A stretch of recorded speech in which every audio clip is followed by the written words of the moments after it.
Hi hello, ఇది sprouted moong dal curry అండి. ఈ కర్రీ చపాతీస్కి, పుల్కాస్కి, రైస్కి చాలా బాగుంటుంది. ఖచ్చితంగా ట్రై చేయండి. ఛానల్ ఫస్ట్ టైం చూస్తుంటే సబ్స్క్రైబ్ చేసి లైక్ చేయండి. రెసిపీ స్కిప్ చేయకుండా చూడండి. ఎలా ఉందో కామెంట్ బాక్స్లో కామెంట్ చేయండి. అల్లం వెల్లుల్లి, సోంపు, లవంగాలు, దాల్చిన చెక్క, ఇలాచి గ్రైండ్ చేసుకోవాలండి. 1 కప్ మొలకెత్తిన పెసలు, 1 బౌల్ పెసలకి 2 medium size tomatoes and 2 onions కావాలి. ప్యాన్ పెట్టుకుని ఆయిల్ హీట్ అయిన తర్వాత సన్నగా తరిగిన ఆనియన్స్, పచ్చిమిర్చి చీలికలు, కరివేపాకు వేసుకోవాలి. ఆనియన్స్ కాస్త మగ్గాక గ్రైండ్ చేసిన మసాలా పేస్ట్ వేసుకోవాలి. ఇంగు వేసుకోవడం వల్ల డైజెషన్ బాగా అవుతుందండి.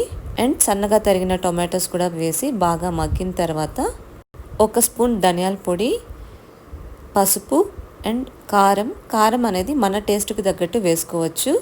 సరిపడా సాల్ట్ వేసుకొని బాగా కలుపుకోవాలండి. ఇవన్నీ బాగా మిక్స్ చేసి మొలకలు వచ్చిన పెసలు 1 కప్పు వేసుకోవాలండి. ఈ స్ప్రౌట్స్ వేసిన తర్వాత బాగా మిక్స్ చేసుకొని ఒక చిన్న టీ గ్లాస్ వాటర్ వేసుకోవాలి. స్ప్రౌట్స్ ఎలా చేసుకోవాలో మన ఛానల్లో వీడియో ఉందండి, చెక్ చేయండి. ఈ రెసిపీ చాలా హెల్దీ అండ్ టేస్టీగా ఉంటుంది. వాటర్ వేసిన తర్వాత మూత పెట్టుకొని సిమ్లో ఒక 10 మినిట్స్ ఉంచుకోవాలండి. స్టవ్ ఆఫ్ చేసే ముందు కసూరి మేతిని స్ప్రింకిల్ చేస్తే చాలా బాగుంటుంది. చపాతీస్తో, పుల్కాస్తో ఈ కర్రీ అయితే చాలా బాగుంటుంది. పిల్లలకి లంచ్ బాక్స్లో రైస్తో కలిపి పెడితే చాలా బాగుంటుందండి. రెసిపీ ఎలా ఉందో కామెంట్ చేయండి.